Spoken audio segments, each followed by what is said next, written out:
अस्सलाम वालेकुम नाजरीन, आप देख रहे हैं मुदस्सिर स्पीक्स और उम्मीद है कि आप सब खैरियत से होंगे। सानिया ज़ारा केस को हम डिस्कस कर रहे हैं। इसके ऊपर होने वाली अब तक की सारी पेशरफ्त जो है ना वो आप इस चैनल के ऊपर देखी।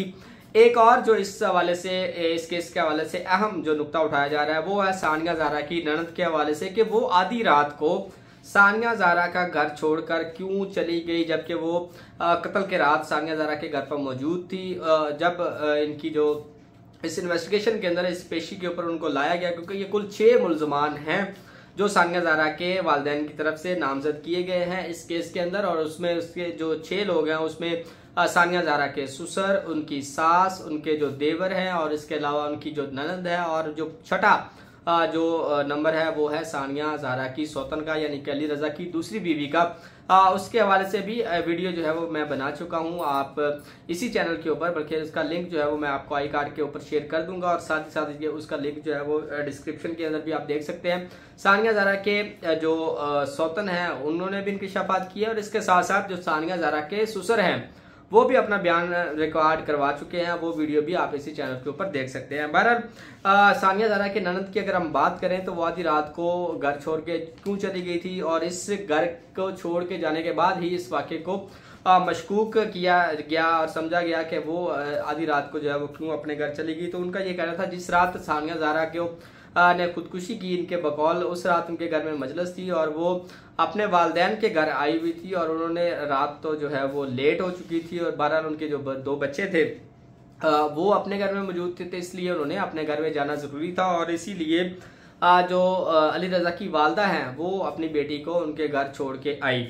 जब उनसे पूछा गया कि आपकी सानिया ज़ारा से उस दिन कोई मुलाकात हुई या कोई बात हुई या कोई लड़ाई झगड़ा हुआ, तो उसके ऊपर ये कहना था सानिया ज़ारा की ननद का कि उनका सानिया ज़ारा से आमना सामना नहीं हुआ, उसकी कोई भी बात जो है वो उस दिन नहीं हुई, किसी भी तरह की कोई भी लड़ाई जो है वो नहीं हुई थी, क्योंकि उस दिन लग रहा था कि सानिया ज़ारा का मूड जो है वो कुछ सही नहीं है। ये कहना था सानिया ज़ारा की ननद का। इसीलिए उन्होंने कोई भी यानी कि मजलिस ख़त्म होने के बाद कोई भी बात आपस में नहीं की और ना ही किसी किस्म का कोई उनके साथ सामना हुआ, तो इसलिए उनकी जो वालदा है वो उनको घर छोड़ के आ गई थी।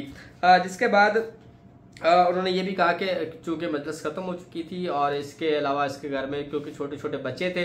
तो उनका इस घर में रहना जो है वो मुश्किल से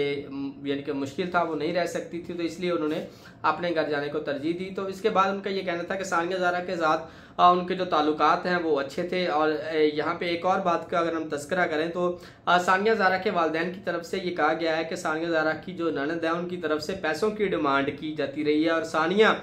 जब उस घर में मौजूद थी तो 40,000 रुपये जो है वो सानिया ज़ारा ने मंगवाए इसके कहने पे कि इसकी ननद ने ये पैसे मंगवाए। और जब उनको वो पैसे देने के लिए इनके घर वाले आते थे तो उनके घर वालों को इनके घर आने की भी इजाज़त नहीं थी कि वो इनके घर आके वो पैसे रिसीव कर सके। वो बाहर दरवाजे के ऊपर ही पैसे जो है वो वसूल किए जाते थे, वो चाहे सानिया ज़ारा के वालिद हैं, उनकी वालदा हैं या उनके घर में से कोई नौकर हैं, तो वो सिर्फ सानिया ज़ारा के घर के बाहर तक ही रहते थे, क्योंकि उनका ये कहना था कि वो जब उनके घर में आते हैं तो उनके मामला जो है ख़राब होते हैं। अली रज़ा को गुस्सा आता है, वो आपको बर्दाश्त नहीं कर सकता, तो वो बाद में मुझके ऊपर तशद्दुद करता है, तो इसलिए आप बेहतर है आप मेरे घर में तशरीफ़ ना लाएं, ना ही मैं आपके घर आऊँगी, क्योंकि उनकी तरफ से रिस्ट्रिक्शंस जो है वो बहुत ज़्यादा सख्त थी। उसका ये भी कहना था कि जो सानिया ज़ारा के पास फ़ोन भी मौजूद नहीं था। जब भी किसी भी तरह की कोई बातचीत करनी होती थी अली रज़ा लाउड स्पीकर के ऊपर बात करता था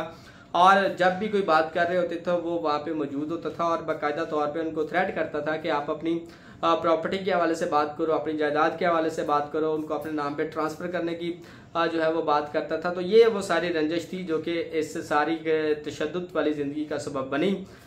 इनके बकौल इनकी जो सानिया ज़ारा के जो शोहर हैं उनका ये क्लेम है कि वो उनके पास किसी तरह की कोई कमी नहीं है, उनके पास हर तरह की ज़रूरियात ज़िंदगी मौजूद हैं, असाशें उनकी ज़िंदगी में मौजूद है, लेकिन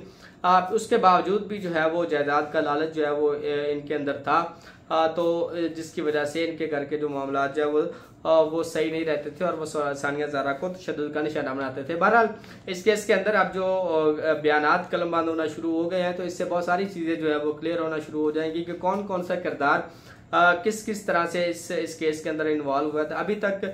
चूंकि इनकी ज़मानतें मंजूर हो चुकी हैं, 31 जुलाई तक ये फांसी ज़मानत के ऊपर है, यानी कि बुरी ज़मानतें इन्होंने हासिल की हुई हैं। 31 जुलाई के बाद ये पता चलेगा कि इनको गिरफ्तार किया जाता है और इनकी जो कहले ज़मानतें खारिज की जाती हैं। उसके बाद इनको जब गिरफ्तार करने के बाद जो इन्वेस्टिगेशन की जाएगी उसका एक अलग से एक एंगल होगा, उसके अंदर देखना है कि ये किस तरह से इस केस को लेके अपने बयान जो हैं वो सामने लाते हैं। लेकिन अभी तक की जो इंफॉर्मेशन है, अभी तक की इतलात के मुताबिक सानिया ज़ारा के सुसर, उनकी जो कह लें कि अली रज़ा की जो दूसरी बीवी हैं उनके बयानात और इसकी ननद के जो बयानात हैं वो अभी तक कलमबंद किए जा चुके हैं। अब तक की इस केस के अंदर यही लेटेस्ट अपडेट थी जो कि आपके साथ शेयर की। जैसे ही किसी भी तरह की कोई भी नई अपडेट इस केस के अंदर आती है तो आपको इसी चैनल के ऊपर देने की कोशिश करेंगे, और साथ ही साथ इस दुआ के साथ और इस बात के साथ कि आप इस केस के साथ जुड़े रहें, इसको जो है वो अपने सोशल मीडिया के ऊपर शेयर करें ताकि सानिया ज़ारा के लिए आसानी हो और उसके वालिदैन को अपनी बेटी का जो है वो इंसाफ मिल सके।